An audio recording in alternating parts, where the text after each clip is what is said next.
تو زندہ ہے واللہ، تو زندہ ہے واللہ۔ میرے آقا کے پیارے غلاموں، السلام علیکم ورحمۃ اللہ تعالی وبرکاتہ۔ آئیے سب سے پہلے اپنے آقا و مولا حضور تاجدار مدینہ صلی اللہ تعالی علیہ وآلہ وسلم کی بارگاہ میں جھوم جھوم کا درود شریف کا نذرانہ عقیدت پیش کریں۔ پڑھیں بآواز بلند، اللہم صلی علی سیدنا صفینا مولانا محمد وبارک وسلم، صلو علیہ صلاۃ و سلام علیک یا رسول اللہ صلی اللہ تعالی علیہ وآلہ وسلم۔ خطبہ مسنونہ کے بعد میں نے جس آیت کریمہ کی تلاوت کرنے کا شرف حاصل کیا ہے، اللہ تعالیٰ قرآن مجید کے اندر ارشاد فرماتا ہے، ما کان للمشرکین ان یعمروا مساجد اللہ شاہدین علی انفسہم بالکفر، یعنی مشرکوں کو حق نہیں پہنچتا کہ اللہ کی مسجدیں آباد کرے خود اپنے کفر کی گواہی دے کر۔ اس آیت کریمہ کے اندر جو ہے اللہ تعالیٰ نے یہ بتایا کہ مشرکوں کو، کافروں کو یہ حق نہیں ہے کہ وہ مسجدیں آباد کریں۔ اللہ تعالیٰ نے یہ بتایا کہ مشرکوں کو، کافروں کو یہ حق ہرگز نہیں پہنچتا کہ وہ اللہ کی مسجدیں، یعنی جو اللہ کا گھر ہے، جو نماز کے لیے گھر بنایا گیا ہے، اس کو آباد جو ہے مشرک کرے۔ یہ مشرکوں کو حق نہیں پہنچتا۔ اور اللہ تعالیٰ نے بتایا کہ اولئک حبطت اعمالہم وفی النار ہم خالدون، اور اگر مشرکوں نے جو ہے مسجد کو بنا لیا، مسجد کو آباد کر لیا، اور وہ ایمان نہیں لائے، بغیر ایمان کے انہوں نے جو ہے یہ کام کیا، تو ان کا یہ کام جو ہے ان کو ہرگز کوئی فائدہ نہیں پہنچائے گا۔ یعنی پہلے شرط یہ ہے کہ ایمان لایا جائے، ایمان لانے کے بعد جو ہے تمام اعمال فائدہ پہنچاتے ہیں۔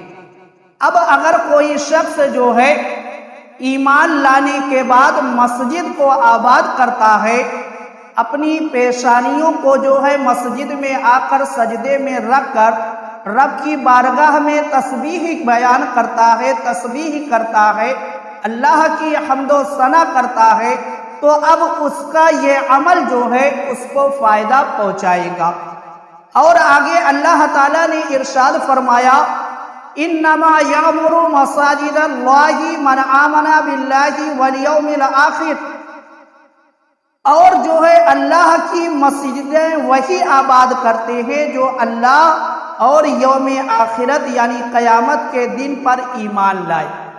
پہلے تو اللہ تعالیٰ نے یہ بتایا کہ مشرک اگر مسجد آباد کریں گے، اگر مشرک مسجد بنا لیں گے، تو ان کا یہ عمل جو ہے ان کو کوئی فائدہ نہیں پہنچائے گا۔ اب اللہ تعالیٰ نے یہ بتایا کہ مسجدیں آباد کرنے والی جو شخصیت ہے، جو ذات ہے، جن کے حق میں یہ کہا گیا ہے کہ تم مسجدیں آباد کرو، وہ ذات، وہ شخصیت، وہ گروپ جو ہے، وہ جماعت جو ہے اہل ایمان کی ہے، مسلمانوں کی ہے۔ اللہ تعالیٰ نے یہ ارشاد فرمایا کہ مسجدیں وہی آباد کرتے ہیں جو یوم آخرت یعنی قیامت کے دن پر ایمان رکھتے ہیں، اور جو ہے اللہ پر ایمان رکھتے ہیں، وہی مسجدیں آباد کرتے ہیں۔ تو اب دیکھو میرے مسلمان بھائیوں،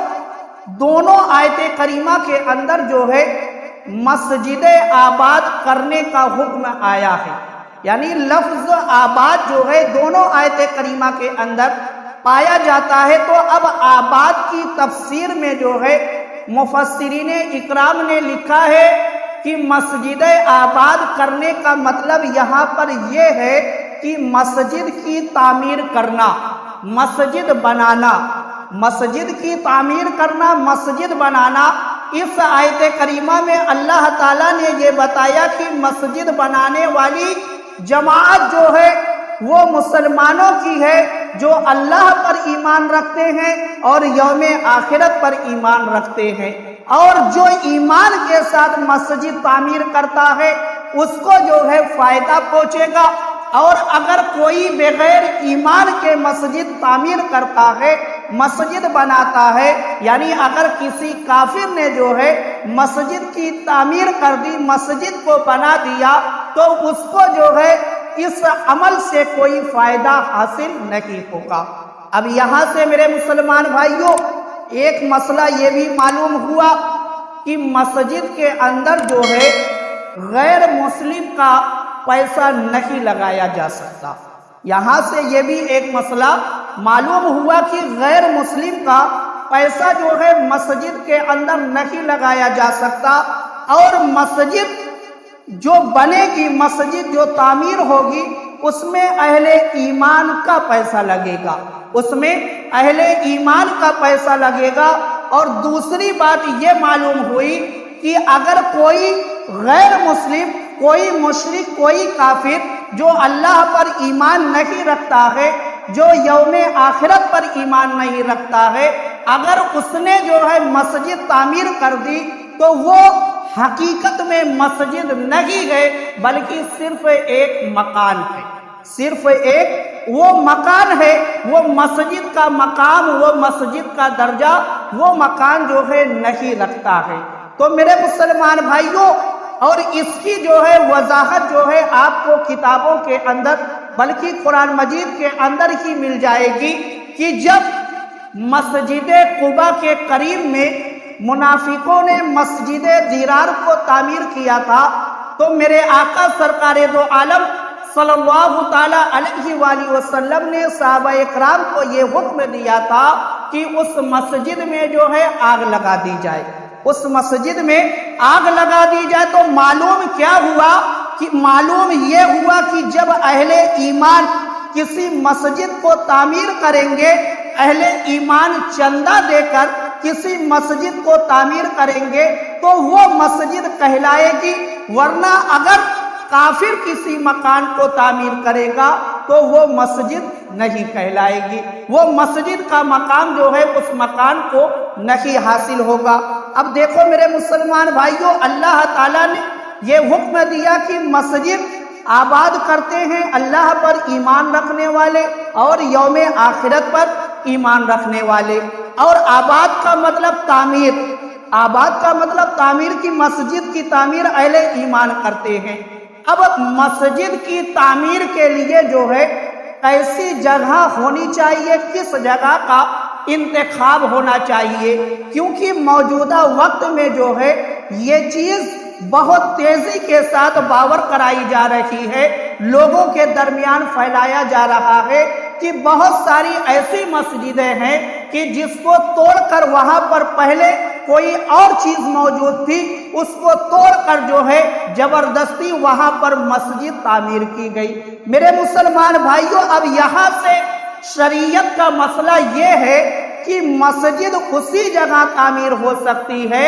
مسجد اسی جگہ تعمیر ہو سکتی ہے جس مسجد جو زمین جو ہے ووادت نہ ہو، یعنی اگر کوئی شخص اس زمین کے بارے میں وواد کرتا ہے اور فتنہ پھیلاتا ہے تو ایسی جگہ پر جو ہے مسجد ہرگز تعمیر نہیں ہو سکتی۔ معلوم کیا ہوا کہ مسجد کے لیے جو زمین انتخاب میں آئے گی وہ زمین بالکل صاف ستھری ہوگی، وہ زمین بالکل صاف ستھری ہوگی، اور جو اس کا مالک ہوگا وہ بھی اس بات پر راضی ہوگا کہ یہاں پر جو ہے مسجد کی تعمیر کی جائے، یہاں پر مسجد کی تعمیر کی جائے۔ تو میرے مسلمان بھائیوں، جب یہ شریعت کا مسئلہ ہے کہ کسی بھی ووادت زمین پر مسجد ہرگز تعمیر نہیں کی جا سکتی، تو گویا یہ معلوم ہوا کہ جتنی بھی مسجدیں تعمیر ہوئی ہیں وہ ووادت زمین پر نہیں بلکہ ان کے مالکوں نے جو ہے اپنی خوشی سے مسجد کی تعمیر کے لیے دیا ہے، مسجد کی تعمیر کے لیے دیا ہے۔ اور میرے مسلمان بھائیوں، یہ اسلام کی ہرگز تاریخ نہیں ہے کہ اسلام اگر کسی جگہ پر پہنچا ہے اور پہنچنے کے بعد وہاں کے عبادت خانوں کو تہس نہس کر دیا یا وہاں کے عبادت خانوں کو جو ہے توڑ پھوڑ کر مسجد تعمیر کر دی، یہ اسلام کی ہرگز تاریخ نہیں ہے۔ جب آپ تاریخ اسلام کو پڑھیں گے، اسلام کے اندر بہت سارے ایسے ملک ہیں جو فتح ہوئے، جو اسلامی حکومت میں آئے، مگر جب آپ اسلامی تاریخ کو پڑھیں گے، جیسے آپ بیت المقدس کو لے لیں، جب بیت المقدس فتح ہوا حضرت عمر فاروق اعظم رضی اللہ تعالی عنہ کے زمانے میں، وہ زمانہ ایسا تھا کہ وہاں پر عیسائیوں کی جو ہے ایک مضبوط پکڑ تھی، ان کی مضبوط حکومت تھی، مگر جب حضرت عمر فاروق اعظم رضی اللہ تعالی عنہ نے بیت المقدس کو فتح کر لیا اور آپ وہاں پر خود پہنچے، اور پہنچنے کے بعد آپ نے پورے بیت المقدس کا گشت کیا، گشت کرتے کرتے ایک وقت ایسا آ جاتا ہے کہ نماز کا وقت ہو جاتا ہے، ایک وقت ایسا آ جاتا ہے کہ نماز کا وقت ہو جاتا ہے، بیت المقدس پر مسلمانوں کا پورا قبضہ ہو چکا ہے، عیسائیوں نے اپنے ہتھیار کو زمین پر رکھ دیا ہے، اسلامی حکومت قائم ہو چکی ہے، مگر دیکھو میرے مسلمان بھائیوں، اسلامی تاریخ ہم اور آپ کو کیا بتاتی ہے؟ اسلامی تاریخ یہ بتاتی ہے کہ جب نماز کا وقت آ جاتا ہے تو عیسائیوں کے جو راہب تھے ان لوگوں نے کہا کہ ہمارا گرجا گھر جو ہے بالکل قریب میں ہے، آپ وہاں پر چل کر جو ہے نماز کو ادا کر لیں، آپ وہاں پر چل کر نماز کو ادا کر لیں۔ اب دیکھو میرے مسلمان بھائیوں، حضرت عمر فاروق اعظم رضی اللہ تعالی عنہ نے کیا جواب دیا؟ حضرت عمر نے فرمایا کہ میں ہرگز جو ہے آپ کے گرجا گھر میں نماز نہیں ادا کر سکتا، کیونکہ اگر آج میں نے نماز کو ادا کر لیا، کہیں کل کو جو ہے کوئی مسلمان کھڑا ہو کر یہ نہ کہہ دے کہ یہاں پر عمر نے نماز ادا کی تھی، ہم یہاں پر مسجد بنائیں گے اور تمہارے گرجا گھر کو جو ہے نقصان پہنچایا جائے۔ میرے مسلمان بھائیوں، جہاں پر شک پیدا ہونے والا تھا، شک پیدا ہونے کی گنجائش تھی، وہاں پر بھی اسلامی حکومت قائم ہونے کے بعد حضرت عمر نے نماز نہیں ادا کی اور آپ نے پیغام دے دیا کہ اسلام جو ہے ہر عبادت گاہوں کی حفاظت کرتا ہے، اسلام ہر عبادت گاہوں کی حفاظت کرتا ہے، اسلام کسی بھی عبادت گاہ کو نقصان نہیں پہنچاتا ہے۔ تو اب دیکھو میرے مسلمان بھائیوں، مسجد جو ہے اس کی بھی ایک اپنی تاریخ ہے، مسجد جو ہے اسلام کے اندر جو مسجدیں ہیں اس کی بھی اپنی ایک تاریخ ہے، بلکہ یہ تاریخ تو اتنی پرانی ہے کہ جب اور انسان یعنی حضرت آدم علیہ السلام کے علاوہ اور کوئی انسان روئے زمین پر نہیں تھا، اس وقت بھی مسجد جو ہے پائی جاتی تھی، اس وقت بھی مسجد پائی جاتی تھی۔ حضرت علامہ جلال الدین سیوطی رحمت اللہ علیہ جو ہے اپنی کتاب تاریخ مکہ کے اندر لکھتے ہیں کہ خانہ کعبہ کی تعمیر جو ہے حضرت آدم علیہ السلام سے پہلے بھی ہوئی ہے، مگر حضرت آدم علیہ السلام نے بھی خانہ کعبہ کو تعمیر کیا ہے، خانہ کعبہ کو آپ نے بھی تعمیر کیا ہے، اور آپ ہندوستان سے جو ہے تشریف لے جا کر خانہ کعبہ کا طواف کیا کرتے تھے۔ حضرت آدم علیہ السلام ہندوستان سے آپ تشریف لے جا کر خانہ کعبہ کا طواف کیا کرتے تھے۔ اب حضرت علامہ جلال الدین سیوطی رحمت اللہ علیہ نے جب تاریخ مکہ کے اندر اس بات کو لکھا کہ خانہ کعبہ کی جہاں پر بہت مرتبہ تعمیر ہوئی ہے، وہیں پر ایک مرتبہ حضرت آدم علیہ السلام نے بھی تعمیر کیا ہے خانہ کعبہ کو، تو معلوم کیا ہوا میرے مسلمان بھائیوں کہ جب روئے زمین پر کوئی بھی مکان نہیں تھا، کوئی بھی بلڈنگ نہیں تھی، کوئی بھی آشیانہ نہیں تھا، اگر کوئی چیز موجود تھی تو روئے زمین پر مسجد جو ہے موجود تھی۔ تو میرے مسلمان بھائیوں، جب آپ اور تاریخ اسلام کو پڑھیں گے اور آگے بڑھیں گے، جب میرے آقا سرکار دو عالم صلی اللہ تعالیٰ علیہ وآلہ وسلم نے اپنی نبوت کا اعلان کیا تو اسلام کے اندر سب سے پہلے جو مسجد بنائی گئی وہ مسجد قباء ہے، اور مسجد قباء کے بعد جو ہے جس مسجد کو تعمیر کیا گیا ہے وہ مسجد نبوی ہے، وہ مسجد نبوی ہے۔ اب دیکھو مسجد نبوی کی جو تعمیر ہے، جب میرے آقا مکہ سے ہجرت کر کے آپ مدینہ منورہ تشریف لے گئے اور مسجد کی تعمیر کے لیے آپ نے زمین کا انتخاب کیا، آپ نے زمین کا چناؤ کیا، تو معلوم کیا ہے کہ جس زمین کو انتخاب میں لایا گیا، چناؤ میں لایا گیا، وہ زمین جو ہے 2 یتیم بچوں کی تھی، 2 یتیم بچوں کی تھی۔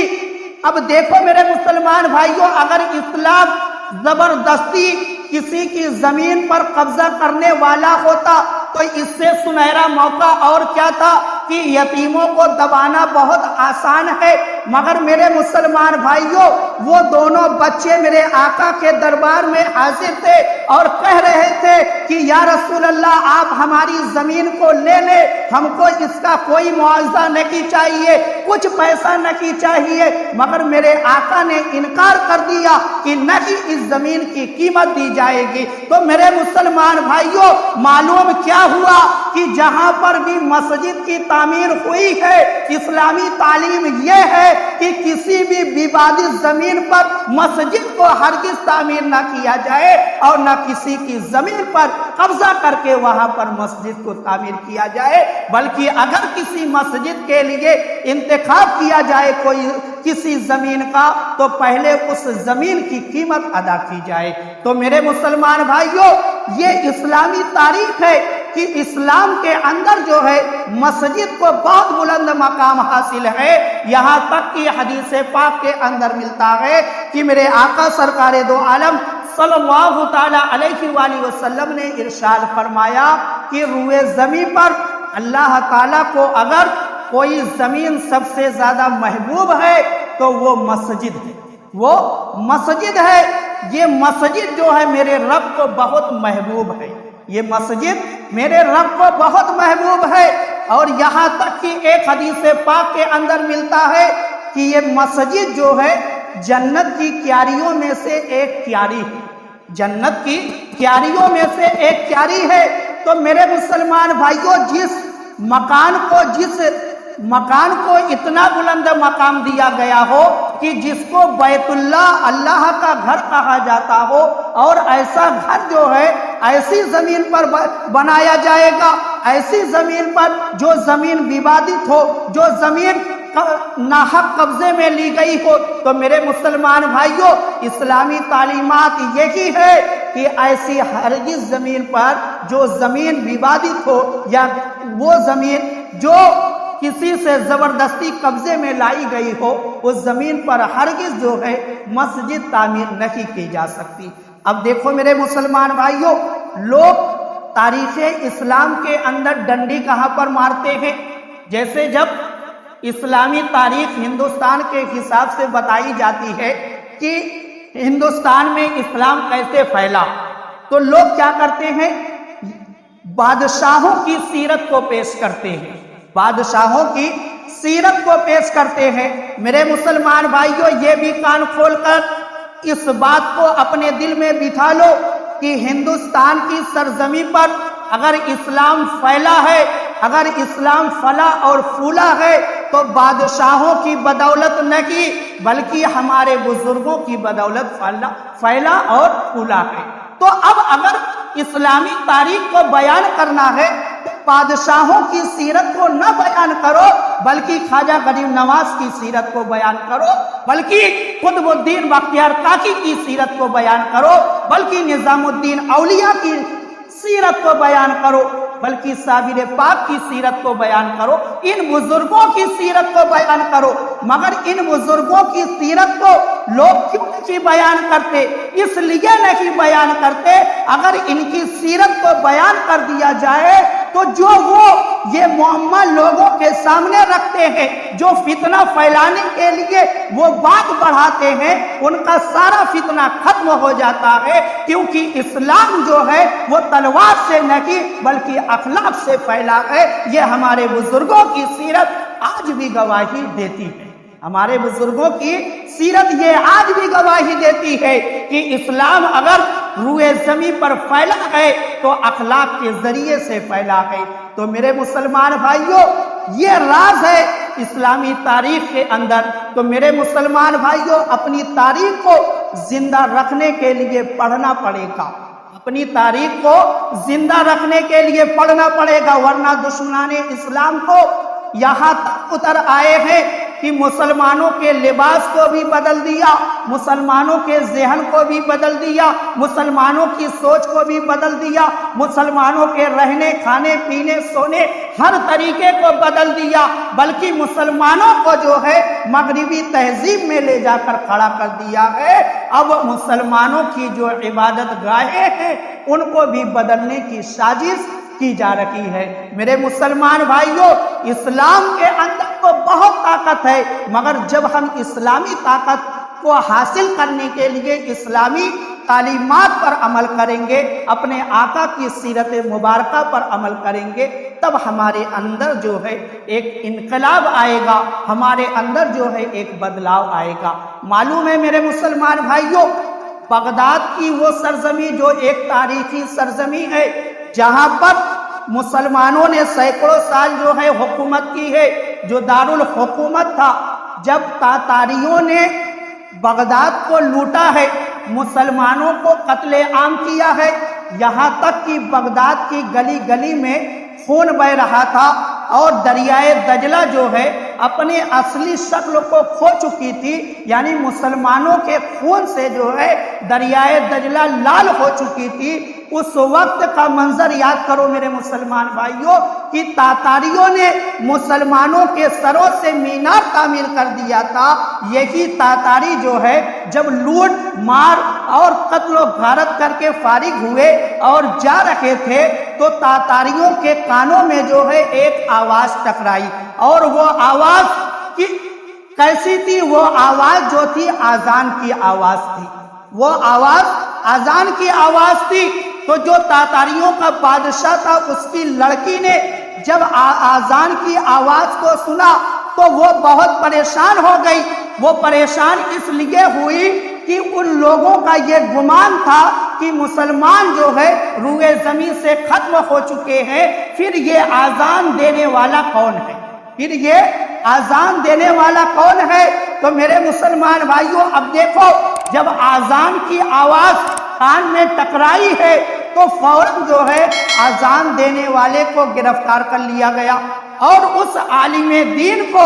جب گرفتار کیا گیا ہے تو اس تاتاریوں کے جو بادشاہ تھا، اس کی لڑکی نے اس عالم دین سے سوال کیا کہ کیا تجھ کو ڈر نہیں لگتا؟ ہم نے جو ہے پورے بغداد کے مسلمانوں کو تہہ تیغ کر دیا ہے، شہید کر دیا ہے، قتل کر دیا ہے، اسی اسلام کی وجہ سے، اسی دین کی وجہ سے، آخر تجھ کو کیوں نہیں ڈر لگتا؟ پھر بھی تو آذان دے رہا ہے ایسے عالم میں، ایسی کیفیت میں۔ تو سنیں میرے مسلمان بھائیوں، اس عالم دین نے جواب یہ دیا تھا کہ مجھ کو جو ہے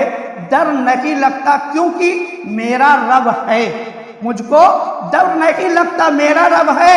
اللہ اکبر جو میں کہتا ہوں، میرا رب بہت بڑا ہے، جو آج بھی لوگ تانا دیتے ہیں کہ تم تو یہ کہتے ہو کہ تمہارا رب بہت بڑا ہے اور تم پر ظلم پہ ظلم ہو رہے ہیں، آخر تمہارا رب تمہاری کیوں نہیں مدد کرتا؟ تو میرے مسلمان بھائیوں، یہی سوال اس لڑکی نے بھی کیا تھا، تو اس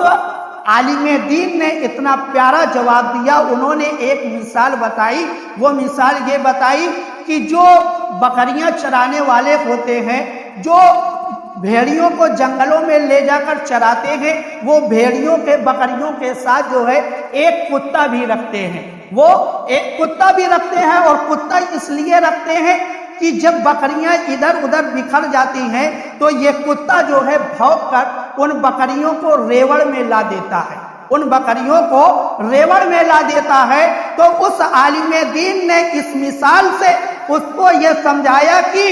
اللہ تعالیٰ نے جو ہے تم کتوں کو اس لیے روئے زمین پر بھیجا ہے کیونکہ ہم مسلمانوں کا اعمال جو ہے وہ خراب ہو چکا ہے، اور تم کتے جو ہے بھونک بھونک کر ہم لوگوں کو دین اسلام یعنی اہدنا الصراط المستقیم کی طرف لا رہے ہو،